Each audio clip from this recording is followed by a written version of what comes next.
For our gospel lesson from the book of Matthew, chapter 6, beginning with verse 5. Jesus said to his disciples, to us, "When you pray, do not be like the hypocrites, for they love to pray standing in the synagogues and on the street corners to be seen by others. Truly, I tell you, they have received their reward in full. But when you pray, go into your room, close the door, and pray to your Father who is unseen. Then your Father who sees what is done in secret will reward you. And when you pray, do not keep on babbling like pagans, for they think that they'll be heard because of their many words. Oh, do not be like them, for your Father knows what you need before you ask Him. This, then, is how you should pray. Our Father in heaven, hallowed be your name. Your kingdom come, your will be done, on earth as it is in heaven. Give us today our daily bread, and forgive us our debts, as we also have forgiven our debtors. And lead us not into temptation, but deliver us from the evil one." All this is God's word for you, God's people. Amen. Well, please be seated. Well, today I'd like to begin a new preaching series on being committed to Christ. And that's a fun word, isn't it? Committed or commitment. That's a word that's losing a lot of ground these days because people really don't like making commitments. And think about this. Think about what kind of response that you get whenever you send out RSVPs. You know, you may as well not even waste your time. Folks really aren't too good at doing that anymore. Or say that you are in charge of getting helpers for a church picnic or for a children's outing or maybe a work day. And you ask folks to maybe help with that. And the response you often get is, "I'll try to be there, okay? I just can't commit right now." So why is that? Why is that? Well, I think why that is because our lives are just so crazy full. Truly, we've got 1,000 things to do, and it's hard to make those types of commitments with all that we are about. You know, making commitments and being committed is difficult today. But there are certain things in life that one must be committed to in order for life to be whole, in order for life to be good. Things like our marriage, things like family, vocation, and most important, our commitment to God. But you see, our commitment to Christ, my relationship with God must come before anything else. In this order, God first, then marriage, family, vocation. But it has to come in this order for everything else to work and to blossom and to grow. Oh, we have to have truly no other gods before the Lord. We're not to put anything else before our relationship with God. Being committed, you see, is just that. Just like it is in our other committed relationships. In marriage, we commit ourselves to love and to honor, to cherish, to be faithful to one another, to hold one another up. In our commitment to our family, it's like no matter what, we are going to love our kids. We're going to take care of them. That's our commitment. We're going to provide for them. We're going to be encouragers for them. We're going to protect them, and the list goes on. Oh, you see, being committed means more than just making a commitment. And being committed to Christ means more than just coming to church or getting baptized or becoming a member. It is about becoming a disciple daily and living daily. A generous life because of the one who I'm committed to. And so for the next 6 weeks, I'd like for us to look at what it means to be committed to Christ And in our commitment, I want us to look at 6 steps that's going to lead us to a generous life. 6 steps that will serve like a roadmap, helping us to become mature Christian disciples. And I don't want our time together to just be head knowledge. I want us to truly open ourselves up to God's holy presence and let God transform us and challenge us in these 6 steps. I don't want any of us to leave here the same as we came in, including myself. And so what I want to do for each Sunday for the next 6 weeks is to invite you to grow step by step in your relationship with Jesus Christ. Each Sunday I'll have a commitment card that I'll ask you to fill out to help you plan that growth. Each Sunday I'll invite you to take one new step in each of these 6 areas of discipleship. And yeah, I'll ask you to put your name on the card. After all, it's not much of a commitment if you can't put your name to it, right?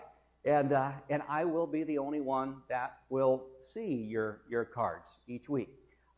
There are boxes at this entrance and the other entrance that has Committed to Christ on it, and that's where you can place your commitment card at the end of the service.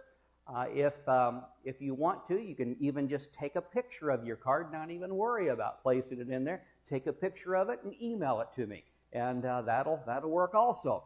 But at the end of our 6 weeks, I'll share with you in a letter as we talk about what kind of commitments, no names of course, but as far as tabulating the kinds of commitments made.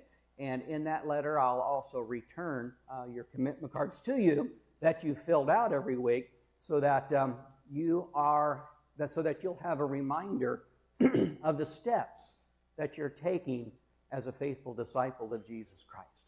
So that's the plan for the next 6 weeks, and I invite you to join me with that. I'll be filling out a card too, and so it's not just what's written on the cards, but there might be some other step that you want to take, and you might want to jot that down on the card. But again, I really don't want anyone to leave here the same as they came. Okay? So, ready to get started? First one, prayer. Are you ready to get started? Okay, here we go. Our first step to a generous life as a committed Christian begins with prayer. Imagine that, prayer. Today, the invitation is that we together grow one step in our prayer life. No matter where you are in that. Maybe you already pray daily. Maybe you just pray before meals. Maybe you spend an hour or so in the morning or at night, or maybe the only time you pray is here at church or just when life gets out of control. But the invitation today is that no matter what your prayer life looks like, I want to invite you to grow at least one step in your prayer life today. Listen, prayer is not something that you can do too much of. And if you've not yet discovered how it can transform your life and your relationship with Jesus Christ and with others, oh my, you are in for a blessing. There is power in prayer. Power not from you, but power from on high that can transform your life, that can move mountains, that can bring hope and real change, not only to you, but even to those whom you lift before the Lord.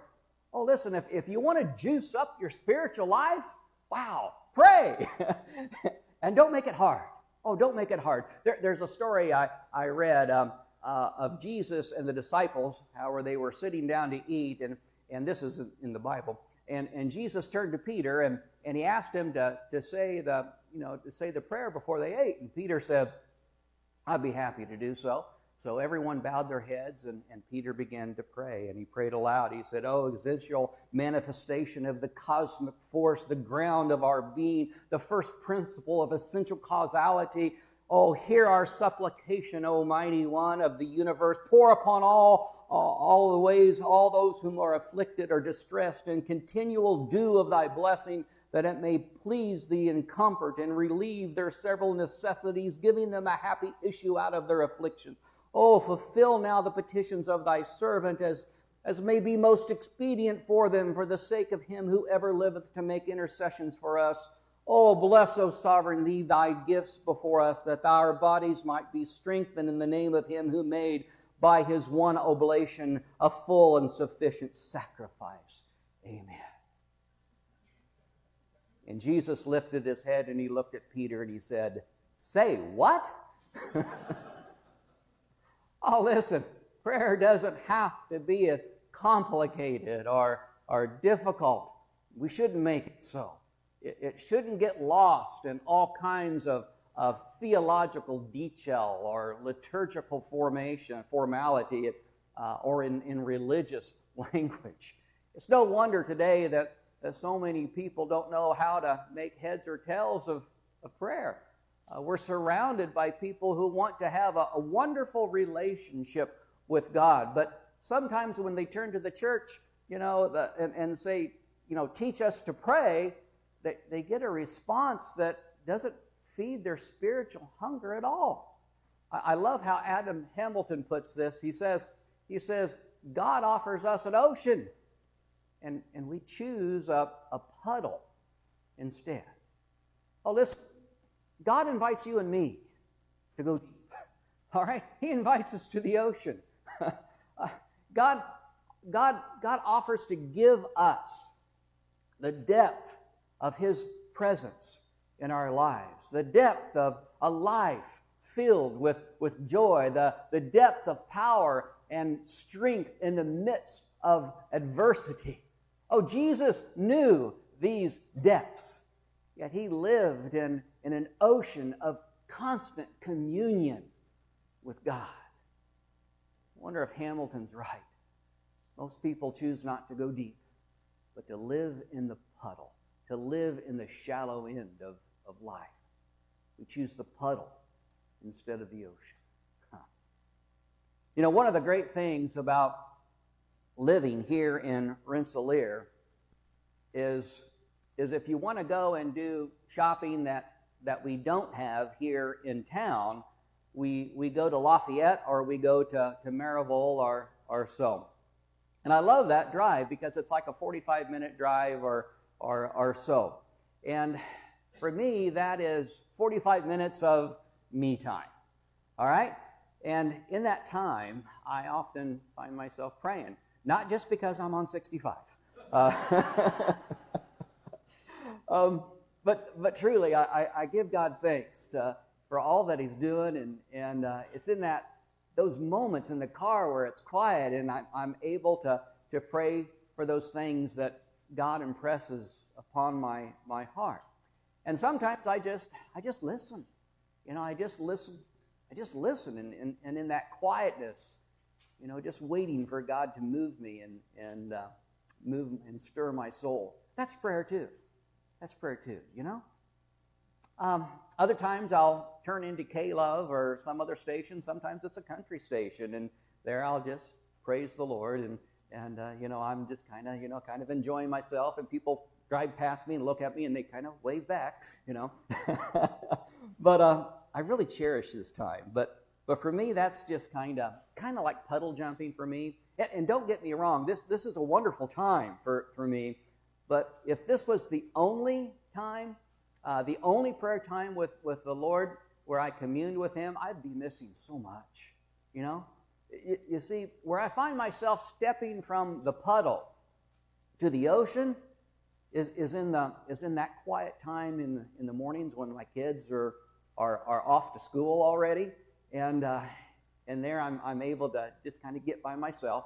There really is something. When Jesus said, go into your closet, close it. There really is something to getting by yourself.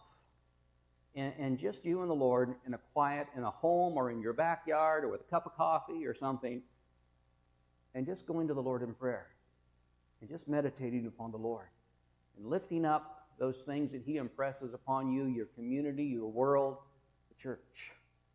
That's going from the puddle to the ocean. Or it's a time maybe when I'm awakened in the middle of the night. Oh my. God impresses those things. That happens to you too, doesn't it? Yeah. You get woke up in the middle of the night and there is someone on your heart. There is someone on your mind. And I want to tell you something. Wake up and pray. Okay? Keep a notebook by the side of your bed with a pen, because in those moments where you wake up in the middle of the night, jot down that name. Remember that person in your prayer, because the Lord's speaking to you. All right? That's so important in our prayer walk. Sometimes it's people here in the church. Sometimes it's people here in my family.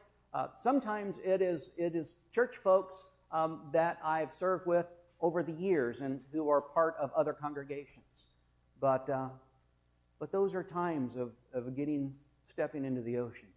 I step into that ocean when it's late in the evening. And I come in here and I sit in the dim light here in the church and just sit and pray. You know, I find in those moments, often I find myself liquid prayer.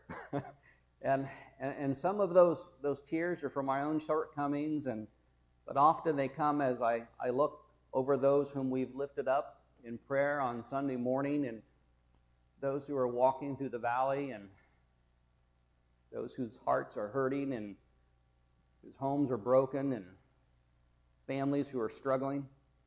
But these are the people whom you have poured your heart out to. And in this time, in this time with the Lord, I truly sense God's presence, and that He hears these prayers for marriages and for hopes and for dreams and for broken bodies and for damaged relationships. But it's here, right in this place, in the dim light, that I find myself in the ocean, surrounded by the presence of God. And you have those places too. It may be in a church pew. It may be on your front step or your back step at home, or it may be sitting on a log out in the woods. I don't know. But you've got those places too. My invitation for you is to move from the puddle to the ocean. Allow God to hold you and mold you, to empower you, to make the commitment to move at least one step in your prayer life, and don't make prayer hard. I loved our puppet skit this morning. It was right on. You know, I think that's one of the things that Jesus revealed to us in Matthew 6 whenever He was up on the mountain teaching. He says when you pray, don't be like the hypocrites who want people to look at them and marvel at how religious they might be because of how they pray. He said, do not use a lot of meaningless words. Don't be babbling on and on. Don't be that person. You see, Jesus is teaching that prayer is a very natural and very simple thing to do. As natural and as simple as talking to your best friend, or eating, or sleeping, or breathing. Prayer isn't to be complicated and difficult thing to do at all. And I wonder how many of us need to hear that. You know, that prayer is as simple and as natural as talking to a friend. I love Richard Foster's books on prayer. In Finding the Heart's True Home, he says, God receives us just as we are, and He accepts our prayers just as they are. In the same way that a small child cannot draw a bad picture, so a child of God cannot offer a bad prayer. So we are brought to the most basic, the most primary form of prayer. Simple prayer. Like children before a loving Father, we open our hearts and we make our requests. Simple prayer. You see, I think that's what Jesus was teaching on that mountain long ago. Now, the prayer we sometimes use here at worship, or maybe we memorize when we are young, the Lord's Prayer, is based upon this understanding of simple prayer that Jesus taught. In this prayer, there are 67 words. You know how many of these words have one syllable? 67 words. You know how many one-syllable words there are? 49. 49. Isn't it interesting that when Jesus taught us to pray, he taught us to use one-syllable words? Maybe that's because prayer, according to Jesus and what he was teaching us on prayer, that prayer doesn't have to be fancy and sophisticated or impressive, because God is down to earth. God is loving and personable, and He wants to have that kind of relationship with you and with me. So maybe the best kind of prayer that can be offered is just simple and from the heart. And if you're really not sure what to pray for, then hey, pray for me. I can use all the prayers I can get. All right? Really. Pray that God would give me the right vision for here at Trinity, and to help me to lead the leaders here at the church, and to walk with them. For the church, for us all to be able to discern that vision, for strength, for health, and for patience. Pray for me, and especially endurance with my kids.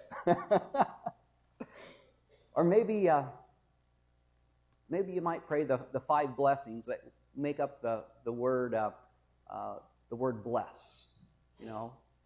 For you or for one another. Pray for your body, for your health, for protection, for others' health, protection, for labor, for your income, security, work, for your emotion, for joy, peace, hope, and all, for the social aspects of life, your marriage, persons you love, your family, your friends, spiritual, for your salvation, for your walk in your discipleship with Jesus as you make commitments in these 6 steps, for grace, for forgiveness, for healing. But church, you don't need fancy words. You don't need proper grammar. You don't need clever cliches or proper sentence structure. And I know my English teachers are going, And you don't even need words that flow poetically. All you need is a heart that loves God and a human need that asks to be addressed. And if you'll pray that way from your heart, expressing to the Lord whatever you want to share, the good, the bad, the ugly, you can be assured that the Lord will hear your prayer. The Lord's wonderful, far more than most of us would ever guess. The Lord's close to us, all of us, all the time, far closer than most of us would even begin to imagine. Prayer is the way that we can be touched, that we can be in touch with the Lord and the Lord in touch with us. And so, what does it mean to be a disciple of Jesus Christ? What does the Lord expect of me? What holy habits should I cultivate in my life? The answer to these begins with prayer. Prayer.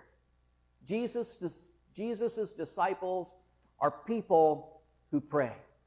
And the Lord expects His children to be in communion with Him, and that begins with prayer.